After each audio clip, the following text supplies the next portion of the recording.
Vamos orar e nós vamos começar. Senhor Deus, no nome de Jesus, muito obrigado, porque nós estamos aqui mais uma vez para estudar a Tua Palavra. Obrigado pelo privilégio, que o Senhor nos abençoe, nos dando entendimento, compreensão, nos fazendo, Deus, entender a Palavra, a verdade, a Tua vontade para as nossas vidas. Que nós possamos ser, ó Deus, nesta noite impactados pela Palavra da verdade. Que ela prospere, ó Deus, e que ela nos transforme em nome de Jesus. Eu abençoo cada irmão que está participando, os que no futuro, ó Deus, verão esse estudo em nome de Jesus. Amém. Amém. Gálatas, capítulo 4, verso 12. Abre a sua Bíblia, vamos lá, vamos ler, e depois nós vamos verso por verso, como a gente sempre tem feito. Nós lemos, depois a gente vai versículo por versículo. Diz assim, 4:12. Sede qual eu sou, pois também eu sou como vós. Irmãos, assim vos suplico, em nada me ofendestes. E vós sabeis que vos preguei o Evangelho a primeira vez por causa de uma enfermidade física. E posto que a minha enfermidade na carne vos foi uma tentação, contudo, não me revelastes desprezo nem desgosto. Antes, me recebestes como anjo de Deus, como o próprio Cristo Jesus. Que efeito, pois, da vossa exultação? Pois vos dou testemunho de que, se possível fora, terias arrancado os próprios olhos para nos dar. Tornei-me, porventura, vosso inimigo, por vos dizer a verdade? Os que vos obsequiam não o fazem sinceramente, mas querem afastar-vos de mim, para que o vosso zelo seja em favor deles. É bom ser sempre zeloso pelo bem, e não apenas quando estou presente convosco. Meus filhos, por quem, de novo, sofro as dores de parto, até Cristo ser formado em vós. Pudera eu estar presente agora convosco e falar-vos em outro tom de voz, porque me vejo perplexo a vosso respeito. Vamos lá? Que bom, Claudicéia, que você está aí. Deus te abençoe. Vamos verso por verso aí, a partir do verso 12 do capítulo 4. Diz assim, oi, cara, que bom que você está aí, cara. Deus te abençoe, viu? Deus te abençoe. Aparece lá na igreja quando você puder, ok? Verso 12 do capítulo 4. Então, Paulo, vamos lembrar que Paulo, ele está escrevendo a sua carta para defender a igreja ou para poder combater os judaizantes, né? Aqueles judeus que estavam infiltrando na igreja, entrando na igreja e querendo dizer, ensinando para as pessoas da Galácia, os irmãos Gálatas, que Jesus não é só receber Jesus, não é só crer em Jesus como Senhor e Salvador, que é o suficiente para a salvação. Eles teriam que observar a lei de Deus, ou as leis que Moisés trouxe, né, recebeu lá para trazer ao povo. Então eles diziam o quê? Receber Jesus, crer nele como Senhor e Salvador e cumprir, né, obedecer toda a lei para poder ser salvo.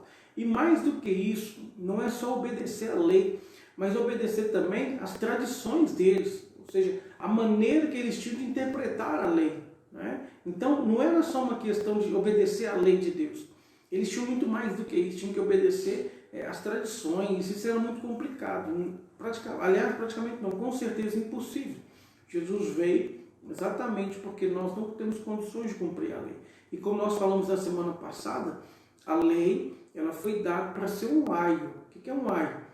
Era aquele escravo, relembrando, hein, gente? Era o escravo que tinha uma responsabilidade de cuidar de uma criança. Ou seja, o pai, ele colocava um escravo com a responsabilidade de cuidar do seu filho, principalmente pegar ele de um local e levar em segurança a outro, né? Então, a lei ela é como um aio. Paulo diz que ela é como um aio porque ela tem que cuidar da gente e nos levar em segurança até Jesus. Em outras palavras, a lei ela foi dada com o objetivo de nos mostrar que nós pecamos. Quando a Bíblia diz não mentir, aí a gente olha para a gente e fala assim, eu minto. Quando a Bíblia diz não cobiçarás, aí eu olho e falo, mas eu cobiço. Então nós chegamos à conclusão que nós somos pecadores. E se somos pecadores, né, nós somos merecedores da condenação, da aplicação do juízo de Deus. Então nós precisamos de alguém para nos salvar, alguém para nos tirar dessa situação de pessoas merecedores do juízo de Deus. Então a lei vai e nos apresenta quem? Jesus. Quando Jesus vem, ele cumpre toda a lei de Deus. E ele morre em nosso lugar. E porque ele não tinha pecado, ele ressuscita. E agora, quando nós cremos nele, nós somos, como Paulo falou antes, batizados. Entramos para o corpo de Cristo. Agora nós participamos do corpo de Cristo. E em Jesus nós somos salvos, perdoados nossos pecados, completamente salvos, feitos filhos de Deus. Então a lei ela tinha esse propósito, de nos mostrar, nós somos pecadores.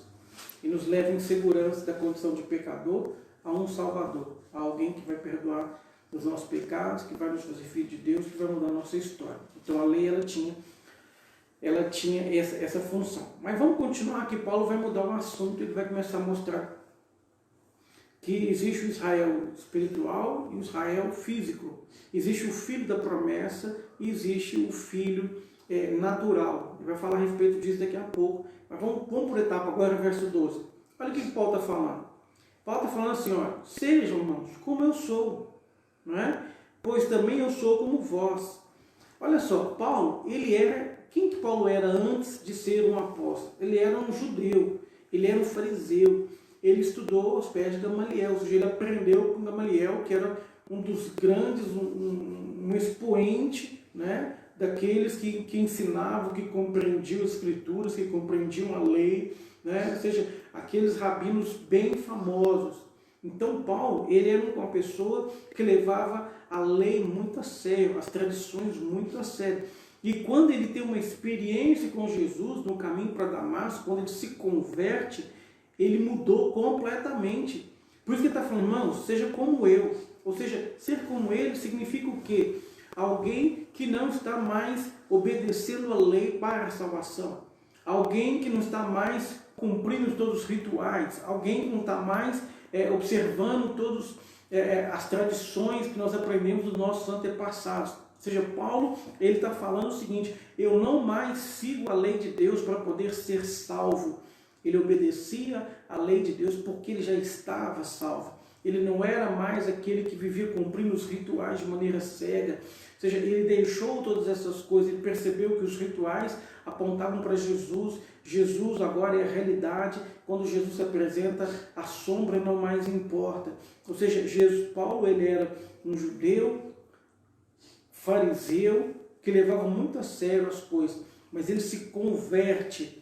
E agora ele começa a crer em Jesus como seu Senhor e Salvador e não mais no observar a lei para poder ser salvo. Veja, Paulo agora, ele tem Jesus como seu Senhor e Salvador.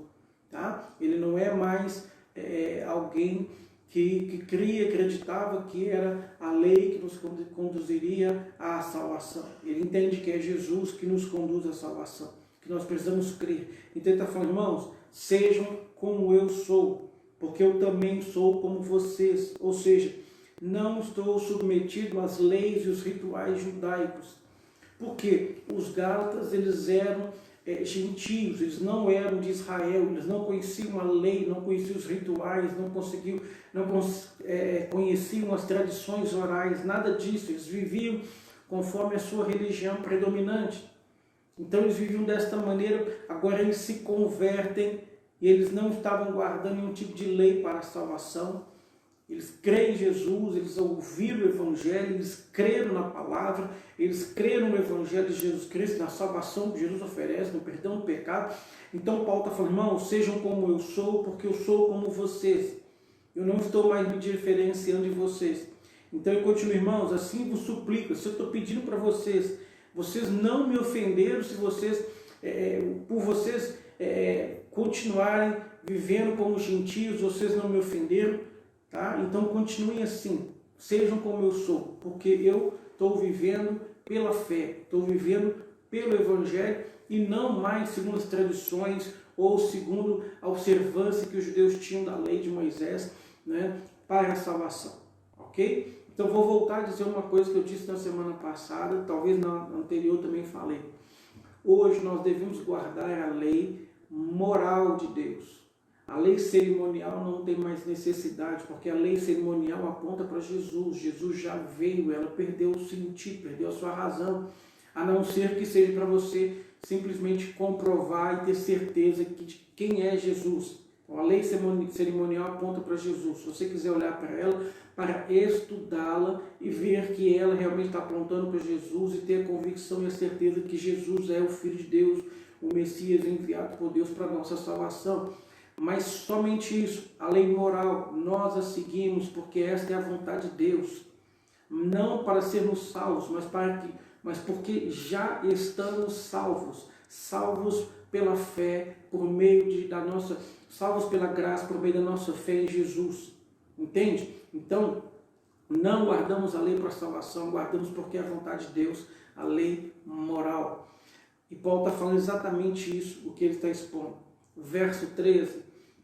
E vós sabeis que vos preguei o Evangelho a primeira vez por causa de uma enfermidade física.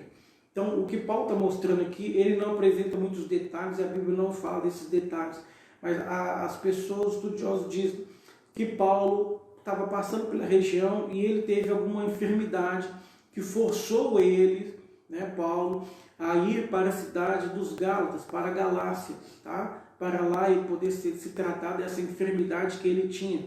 Provavelmente, e é só provavelmente, era algum problema nos olhos, porque ele vai falar no verso 15 que, se fosse possível, aqueles irmãos lá da Galácia teriam arrancado os olhos para dar para Paulo. Então nós temos uma ideia que poderia ter sido uma doença nos olhos, talvez uma conjuntivite, que fica aquela coisa bem feia de se observar, né? Não tem os antibióticos que nós temos hoje, tratamento que nós temos hoje, então pode ser que tenha piorado muito os olhos de Paulo, e quem estava vendo podia ser feito, porque ele fala que essa enfermidade, olha aí o verso 14, e posto que a minha enfermidade na carne vos foi uma tentação, ou seja, a tentação no sentido de vou me afastar, não vou me aproximar. Então imagina-se que isso possa ser uma doença nas vistas e talvez uma conjuntivite ou alguma coisa que quando você olha não era agradável de se ver, tá? Mas Paulo não explica o que era, mas o fato aqui importante é, Paulo, primeira vez que ele foi lá para o Evangelho, ele foi porque ele teve uma enfermidade e foi se tratar naquela cidade. Aí o verso 14, e posto que a minha enfermidade na carne vos foi uma tentação, contudo não me revelastes desprezo nem desgosto, antes me recebeste como anjo de Deus, como o próprio Cristo Jesus. Paulo está falando o seguinte, irmãos, quando eu cheguei para pregar, foi por causa de uma enfermidade, mas vocês me receberam como se eu fosse um anjo de Deus. Vocês me receberam como se eu fosse o próprio Jesus. Né? Ou seja, aqueles irmãos, eles tinham uma sede, eles tinham um desejo de conhecer, de saber as coisas de Deus. Mas é importante que a gente diga, irmãos, que essa sede, essa fome, esse desejo, isso pode passar. É muito comum você conhecer pessoas que já foram pessoas muito cheias de Deus, muito sedentas de Deus, e que hoje não tem mais essa sede, não tem mais esse desejo das coisas de Deus. Então, o que Paulo está falando, olha o verso 15, que efeito, pois, da vossa exultação, ou o que aconteceu com esse estado de graça que vocês tinham? Ou seja, Paulo está falando o seguinte, irmão, vocês tinham tanto desejo de Deus, das coisas de Deus, tanta sede de Deus, o que aconteceu? Porque isso passou. Ou seja, antes eles queriam conhecer Deus, ter comunhão, ter intimidade com Deus, mas agora eles estão regredindo e se satisfazendo em rituais que não nos aproximam de Deus. Ou seja, hoje você tem aquela sede, aquele desejo de conhecer Deus, e você busca, você se consagra, você conhece Deus, você tem experiências com Deus, mas de repente você começa a seguir rituais, né? E no caso da lei, era pior, porque não te aproxima de Deus, te afasta de Deus. Sabe? A lei mostrava o seu pecado, e não uma solução para isso. Entende? Então Paulo está falando, irmãos, o que aconteceu com aquela alegria que vocês tinham, aquele estado de graça, aquela exultação? Sabe? E ele continua o verso 15, pois eu vos dou testemunho que, se fosse possível, vocês teriam arrancado os próprios olhos para me dar. Vocês me receberam com tanta dedicação, com tanto amor, que se fosse possível, você tinha trocado de lugar comigo, recebido a minha enfermidade, né, para que eu pudesse ficar curado, para que eu pudesse continuar ensinando, pregando, falando das coisas do Senhor para vocês. O que aconteceu com vocês? É o que Paulo está meio assustado com isso. Paulo está assustado. Porque a lembrança e a memória que ele tinha daqueles irmãos era de uma igreja sedenta, uma igreja que desejava as coisas de Deus, mas que agora perdeu esse brilho, perdeu essa alegria, foram envolvidos, né, em um retrocesso, né, em um retrocesso. Continuando, verso 16. Tornei-me porventura vosso inimigo, por vos dizer a verdade. Isso aqui é interessante pensar, porque os judaizantes, o que eles diziam? Eles diziam que Paulo não era amigo deles, que Paulo era uma espécie daquele ditado, né? Ele era um lobo, né, vestido de ovelha. Era um lobo disfarçado de ovelha, ou seja, queria só agradar os irmãos, trazê-los para poder ter algum tipo de benefício, para poder enganá-los. Então Paulo está falando, irmãos, será que eu me tornei inimigo de vocês porque eu estou falando a verdade? E a verdade aqui é o Evangelho, é a palavra de Deus. Ou seja, Paulo está falando, irmãos, eu cheguei aí, eu ensinei a verdade, eu ensinei o Evangelho, eu levei vocês a Jesus, eu levei vocês numa mudança de vida, vocês foram transformados, impactados, né? Ou seja, eu trouxe a verdade de Deus para vocês. E agora vocês estão achando que eu sou inimigo de vocês? Vocês começaram a ouvir esses aí e querendo se afastar de mim?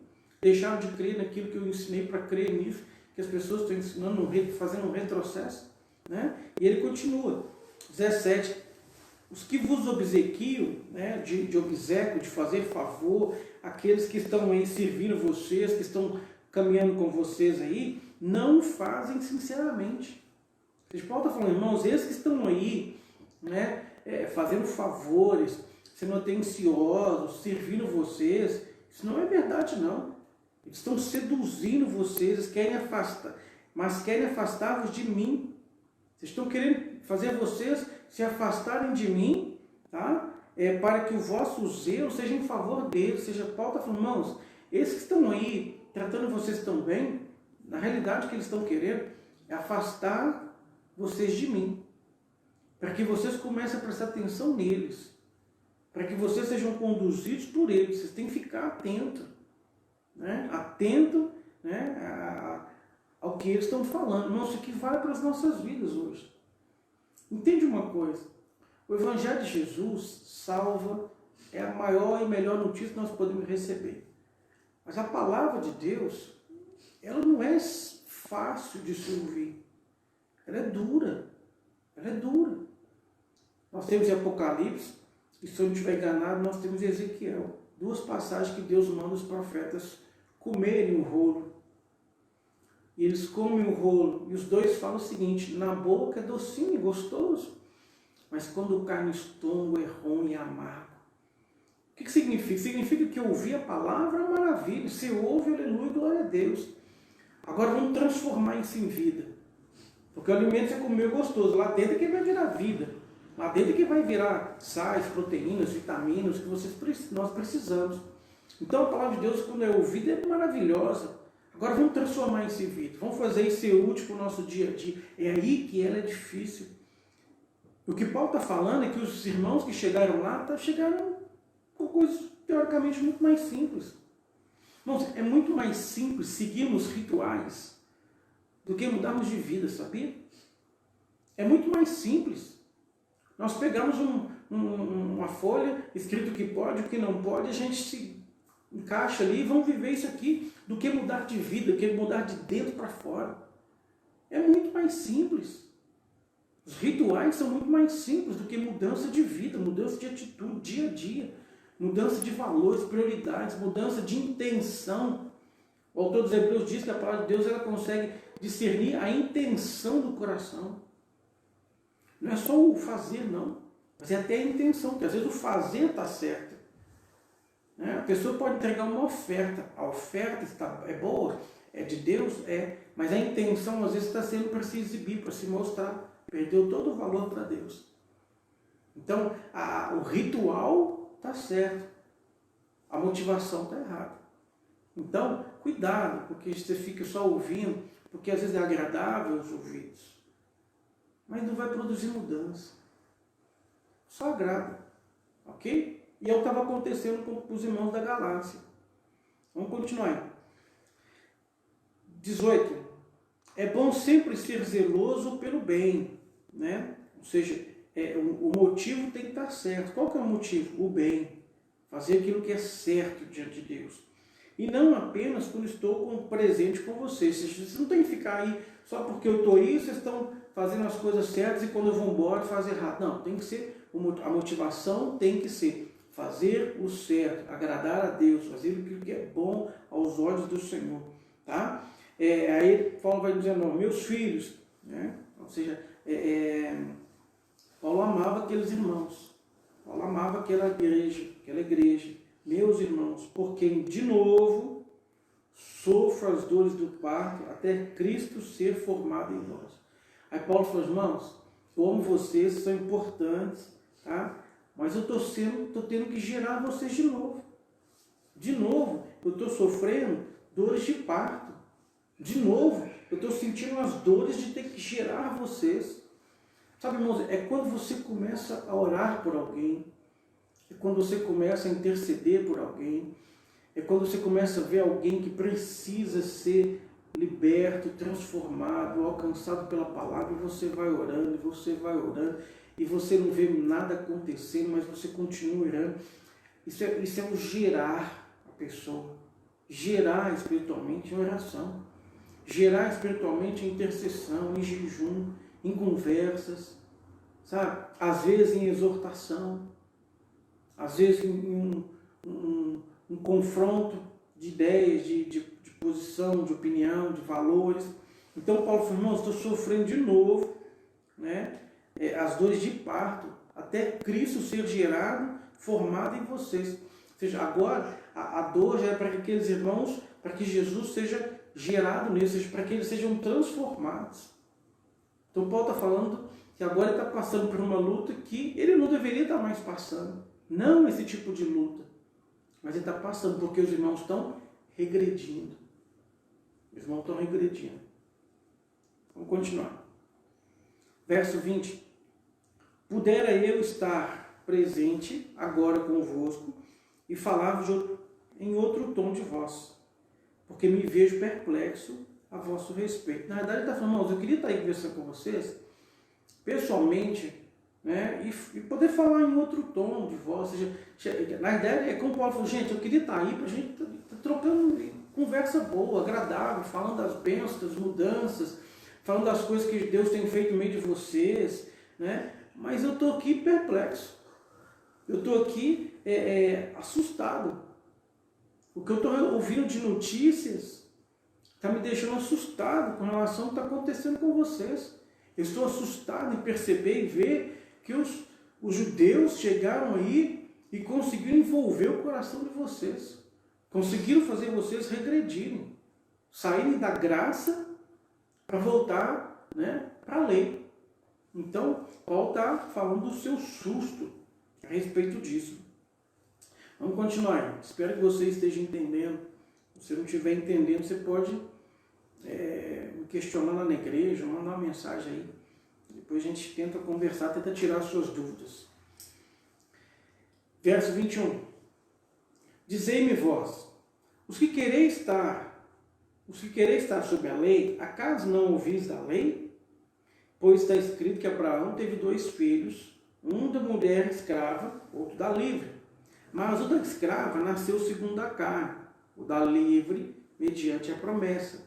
Essas coisas são alegóricas, porque essas mulheres são 2 alianças. Uma, na verdade, se refere ao Monte Sinai, que gera para a escravidão. Esta é Agar. Ora, Agar é o Monte Sinai, na Arábia, e corresponde a Jerusalém atual, que está em escravidão com seus filhos. Mas a Jerusalém lá de cima é livre, a qual é nossa mãe, porque está escrito, alegre-te, ó estéril, que não dás à luz, exulta e clama, tu que não estás de parto, porque são mais numerosos os filhos da abandonada do que os que têm marido. Vós, porém, irmãos, sois filhos da promessa como Isaque, como, porém, outrora, o que nascer segundo a carne, perseguia o que nasceu segundo o Espírito, assim também agora. Contudo, o que diz a Escritura? Lança fora a escrava e seu filho, porque de modo algum o filho da escrava será herdeiro com o filho da livre. E assim, irmãos, somos filhos não da escrava, e sim da livre. Vamos por etapa aqui. Presta um pouquinho mais de atenção nos detalhes que eu vou falar agora, que isso aqui pode ser um pouquinho mais complicado, mas dá para entender tranquilamente. Mas é fantástico isso aqui. Verso 21, volta lá no verso 21. Dizei-me vós. Aí Paulo faz uma pergunta. Nossa, fala para mim aqui. Os que quereis, ou esses irmãos que estão querendo voltar aí para estar debaixo da lei, será que eles não conhecem a lei? Será que eles nunca leram lá na lei? Eles estão querendo voltar, mas eles pesquisaram aquilo que eles estão querendo crer? Né? Aquilo que eles estão recebendo? Será que eles foram lá para dar uma lida, para dar uma conferida? Será que eles foram lá para ver se é realmente assim? E se de fato isso bate com a verdade que nós estamos ensinando? Ou seja, diz para mim, aqueles irmãos que estão querendo estar sobre a lei, acaso não leis, não ouvis da lei? Ou seja, a lei, o que a lei ensina?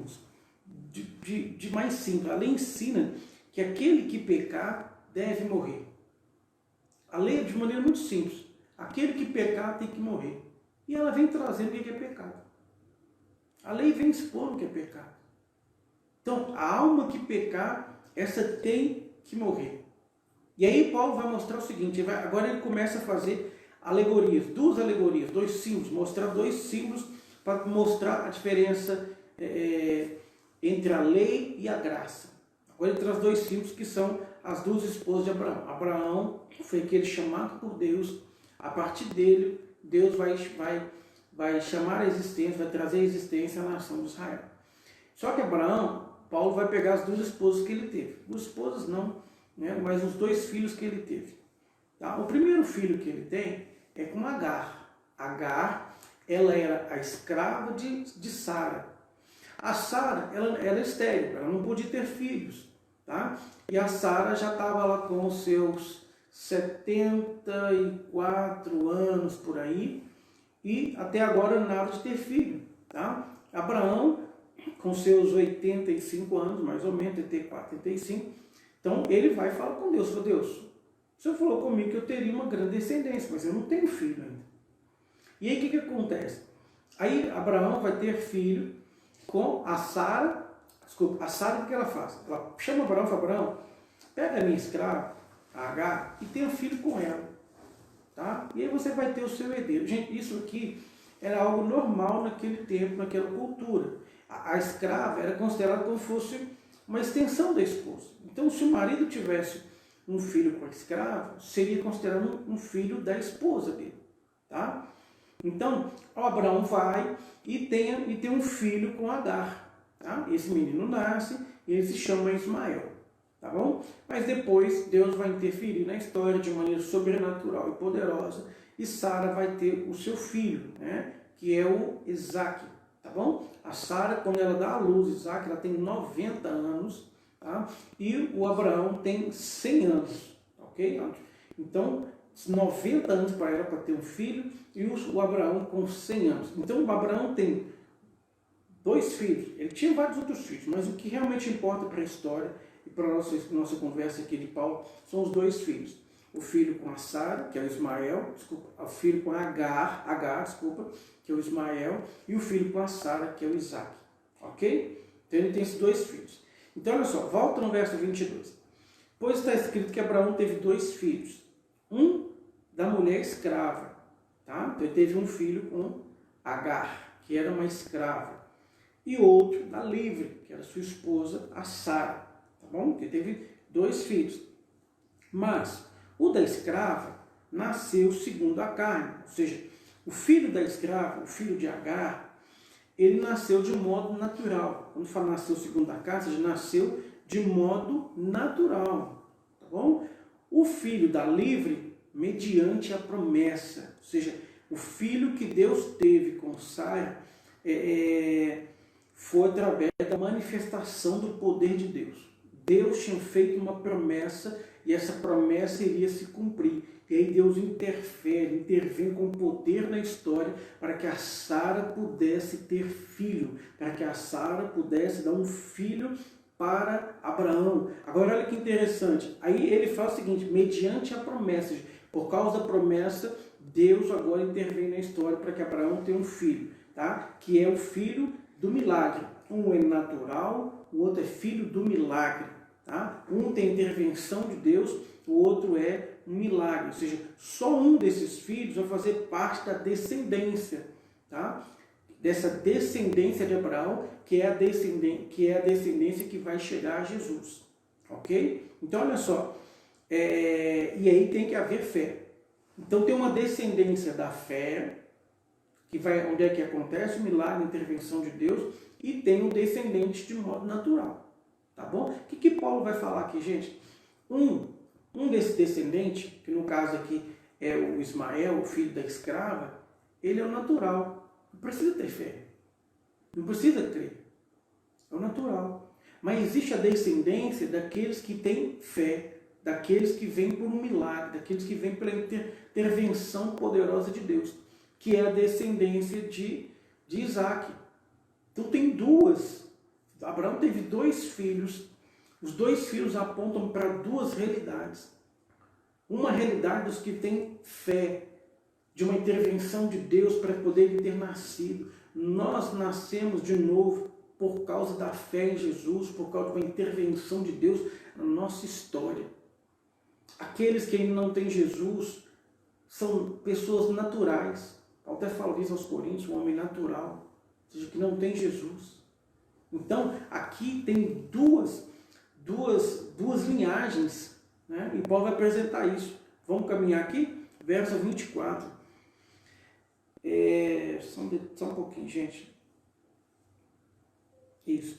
Verso 24. Essas coisas são alegóricas, ou seja, são símbolos, são exemplos. Paulo pega uma história de Abraão para colocar, para que a gente entenda como que Deus intervém na história. Tá? Então isso são alegorias, ou seja, são símbolos. Deus mostra também as alianças. Isso, está mostrando, Paulo está lembrando aqui 2 alianças. Uma aliança feita com sangue de animais, a outra aliança no sangue de Jesus. Né? Mas vamos continuar. Essas coisas são alegóricas, porque essas mulheres são 2 alianças, que está falando aqui. Essas mulheres são 2 alianças, lei e graça. 2 alianças, um com sangue de animais, outra uma aliança feita com o sangue de Jesus. Uma de animais que tinha que morrer sempre, um com o Filho de Deus que morreu uma única vez. Né? Ou seja, são 2 alianças. Na verdade, se refere ao Monte Sinai. Monte Sinai, irmãos, é onde foi dada a lei. É onde Moisés recebeu a lei. Moisés recebeu a lei de Deus. Tá? Os judeus criam que Moisés recebeu ela na mão de um anjo. Tá? Eles criam isso. Então ali no Monte Sinai é onde a lei foi dada. Tá? Então Paulo está mostrando o seguinte, essas 2 mulheres são 2 alianças. Uma na verdade se refere ao Monte Sinai. O que é o Monte Sinai, gente? Agar.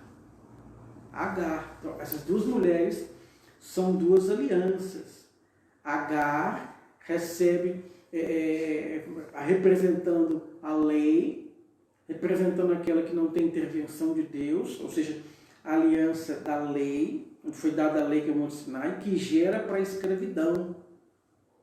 Ou seja, a lei, gente, ela só leva à escravidão. Paulo está falando que ela não leva à salvação, ela leva à escravidão. Que escravidão? Escravidão do pecado. Escravidão do pecado. A lei só aponta o nosso pecado. Ela não aponta uma solução. Ah, não, pastor, que é isso? Eu estou exagerando. A lei falava de sacrifício, sim. A pessoa ia lá, fazia o sacrifício, ótimo, depois voltava a pecar. Sacrifício não era definitivo. O sangue de Jesus é definitivo. É definitivo. Entende? Então Paulo está falando, olha, Agar aponta para o Monte Sinai, ou seja, onde foi dada a lei e que gera para a escravidão. O verso 25. Ora, Agar é o Monte Sinai, na Arábia, correspondente a Jerusalém atual. Ou seja, os judeus. Então, você vê, Agar, Paulo está falando que Agar aponta para a escravidão, aponta para o Monte Sinai, que é onde a Jerusalém atual. Ele está falando, o natural, judeus de modo natural, judeus normais, eles estão ainda debaixo da lei, que aponta e que conduz à escravidão do pecado. Então Paulo está falando o seguinte, H aponta para a lei, que é onde foi dado, que foi dado, onde é que foi dado no Monte Sinai, que mostra que aquele povo está vivendo na escravidão ainda. Ok? Aí ele continua, mas, só um detalhe, só um minuto, gente. Ou seja, está mostrando para a lei, mostrando para Jerusalém que estava submetida à lei mosaica, ok? E que isso vai levar à escravidão. Verso 26. Mas a Jerusalém lá de cima é livre, o qual é nossa mãe. Então, aí o Paulo vai trazer uma nova palavra, uma nova revelação. Aí ele vai falar da Jerusalém lá de cima, celestial. Ou seja, aquela que é lá de cima, ou seja, para ela existir tem que haver uma intervenção de Deus. Para que a Jerusalém celestial lá de cima viesse a existir, tem que haver uma intervenção de Deus. Essa Jerusalém é formada daqueles que são livres, daqueles que creem em Jesus, que foram libertos da escravidão da lei do pecado. Entende? A lei nos conduz à escravidão, porque ela só mostra o pecado, aponta o pecado. Mas essa Jerusalém, né, lá de cima, é livre. Qual é a nossa mãe? Nós somos filhos da promessa. Filho da promessa, que veio existir por causa de uma intervenção de Deus. Aí ele dá algumas razões, porque está escrito, alegra-te, ó estéril, que não dás à luz, exulta e clama, tu que não estás de parto, porque são mais numerosos os filhos da abandonada do que das que têm marido. Ou seja, para alegrar aquelas que são... A ideia de abandonada é da mulher estéril. Tá? A mulher estéril, gente, ela era desprezada pela sociedade, pelo seu esposo, com raras exceções. Tá? Porque era considerada uma mulher maldita, aquela que não podia dar à luz filhos. Tá? Por isso que Paulo está falando, alegra-te, ó estéril, você que não podia dar à luz, né? Exulta e clama, que você que não está para de parto, porque são mais numerosos filhos da abandonada, que é estéril, do que das que têm marido. Paulo está mostrando o seguinte, ele está mostrando que Deus interfere, que Deus interferiu para que Isaac nascesse, para que o povo de Deus nascesse, para que aqueles que fazem parte de Jerusalém, que veio do alto, para que eles existissem, foi necessário uma intervenção de Deus. E exatamente isso, a graça de Deus foi e acontece e existe por causa de uma intervenção sobrenatural e poderosa de Deus por meio de Jesus. Tá? Então hoje é a graça, não é a lei. É crer como Abraão creu, é experimentar um milagre como Abraão experimentou. Nós existimos porque Deus teve que interferir, Deus teve que manifestar poder. Nós só estamos vivos, e agora eu falo de vida eterna, por causa que nós cremos no Evangelho, na boa palavra de salvação que nos é dado por meio de Jesus, da sua morte e da sua ressurreição. Entende? Então, verso 28. Vós, porém, irmãos, sois filhos da promessa como Isaac. Aí Paulo fala, irmãos, vocês são filhos da promessa. Nós somos filhos da promessa. Filhos da promessa. Uma promessa foi feita a Abraão. Nós estamos envolvidos nesta promessa.